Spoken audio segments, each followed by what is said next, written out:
Every few months वो keyboard कोई नया एक ख़रीदता था पुराना कराची में, and I even use to make money on that. तो मेरी ठरक थी सिर्फ म्यूज़िक बनाना, and I use to make that money घर बैठे। I mean can you believe it, लोगों की सैलरी से ज़्यादा मैं पैसे एक झटके में एक दिन में बना लेता था, एम ही। फ़ाखिर भाई, आपकी ज़िंदगी के 3 फेजेज़ हैं। एक, इंस्पिरेशन तब कौन था जब आप बैंड शुरू कर रहे थे, और फिर अचानक 2000 आता है, मसले मसाइल होते हैं, फिर उसमें किस सोलो म्यूजिशियन को इंस्पिरेशन बनाया कि यार इसको फॉलो, कहीं ना कहीं आपकी फॉलो करते हैं, इंस्पायर होते हैं किससे, वो फिर ट्रांसफॉर्मेशन कैसी रही कि बैंड मेंबर से जिसमें आप काइंड ऑफ पीछे थे और फिर लीड करना और फिर प्रूव करना कि मैंने कर दिखाया। यार मैं क्या बताऊं यार, मेरी कोई ख़ास इंस्पिरेशन नहीं थी। आपको मैंने बताया कि मैं कोई इतना एम्बिशियस आदमी नहीं हूँ, और जो होता है ना कि कट थ्रोट, वो वाला एम्बिशियस मैं नहीं हूँ कि जाके लोगों से compete करूँ, ये करूँ वो करूँ। I've never been that kind of person. मैं बहुत sedated, laid back। अपने आप से भी रेस नहीं, मैं laid back, sedated और हाइपर ज़रूर था in my younger days, लेकिन काम के वक्त कि अगर कोई डेडलाइंस हैं ये वो, लेकिन मैं एक बहुत ही laid back, chilled टाइप मेरी तबीयत है।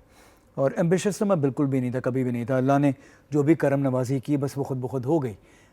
लेकिन मैंने कभी वो नहीं किया था कि मैं ये करूँ, इतना पैसा बनाऊँ, ये करूँ वो करूँ। No, never like that. काम के अंदर हाइपर होना वो एक अलग बात है। हाँ, यार जब मेरा बैंड डिसबैंड हुआ था तो उसके बाद बस फिर मेरा ये था कि मैं भी अब कुछ करूँ। फिर हारून ने अपनी एल्बम भी रिलीज़ कर दी थी। उन्होंने टाइम सबैटिकल लिया यार कि आवाज़ से मुझे टाइम ऑफ चाहिए, तो पता चला कि उनकी एल्बम सोलो आ गई।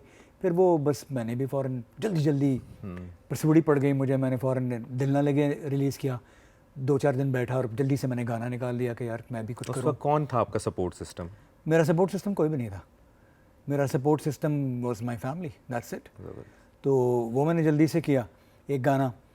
फिर उसके बाद सपोर्ट सिस्टम, हाँ दोस्त यार कुछ लोग थे जिनके साथ जो मुझे सलाह देते थे, मशवरा देते थे, वो तो था एक सपोर्ट सिस्टम। फिर दिलरुबा तो मके वाला गाना हो गया। फिर एक और गाना मैंने एक ड्रामा सीरियल थी कभी कभी प्यार में, हुमायूं सईद थे हाँ, उसमें, तो अदनान वो एक गाना मैंने बनाया महानूर उनके लिए। बलोच। ये 3 गाने जो मेरे चले, वो टीवी पे ड्रामा चलता रहा, दिल ना लगे। मैं चला गया स्पॉन्सरशिप के लिए, तो वहाँ पे भट्ट साहब थे, खावर भट्ट साहब।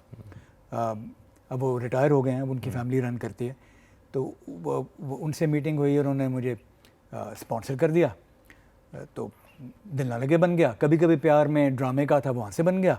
और उसमें बड़ी ज़बरदस्त कास्ट थी जो आज के सुपरस्टार्स हैं अभी तक। और फिर उसके बाद खालिद सदफ़, ज़बरदस्त उन्होंने, सदफ़ जो म्यूज़िक बड़ा उनकी खिदमत है पाकिस्तान के म्यूज़िक के लिए। तो इन 3 गानों के बाद मेरी वो एक ब्रांड एक्विटी मेरी बिल्डअप हो गई। तो वो आ गए मेरे पास कि जी एल्बम दो हमें। जितना टारगेट किया था उतने पैसे कमाए या उससे ज़्यादा आ गए? नहीं, मैंने तो टारगेट किया ही कुछ नहीं था।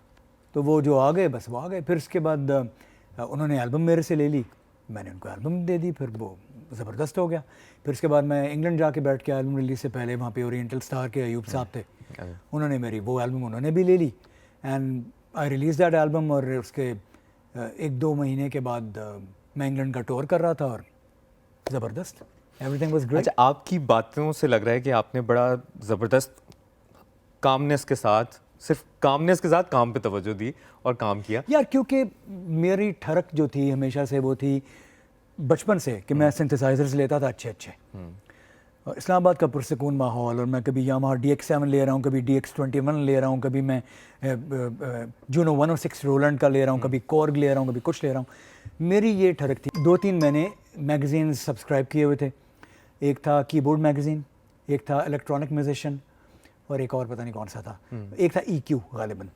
तो ये 3 मेरे मैगज़ीन थे जो कि महीने की 10-15 तारीख तक मुझे मिलते थे। और मैं एवरी फ्यू मंथ्स वो कीबोर्ड कोई नया एक ख़रीदता था पुराना कराची में। कराची में मार्केट थी, लोग यहाँ से आते थे, इस्लामाबाद आके मेरे से लेके चले जाते थे, and I even use to make money on that.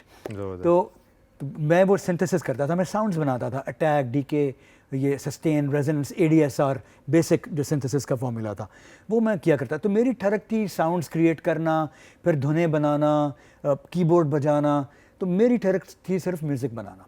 फिर उसके बाद गाने की तरफ वो चला गया। मेरा 4 ट्रैक रिकॉर्डर था फॉस्टेक्स का मेरे पास, उसमें बाउंस करके मैं 8 ट्रैक तक उसको ले जाता था। So I use to do my recordings and when I was in school, उस ज़माने में आई यूज़ टू चार्ज दम $300, और मैं स्कूल में था उस वक्त, डोंट फॉरगेट।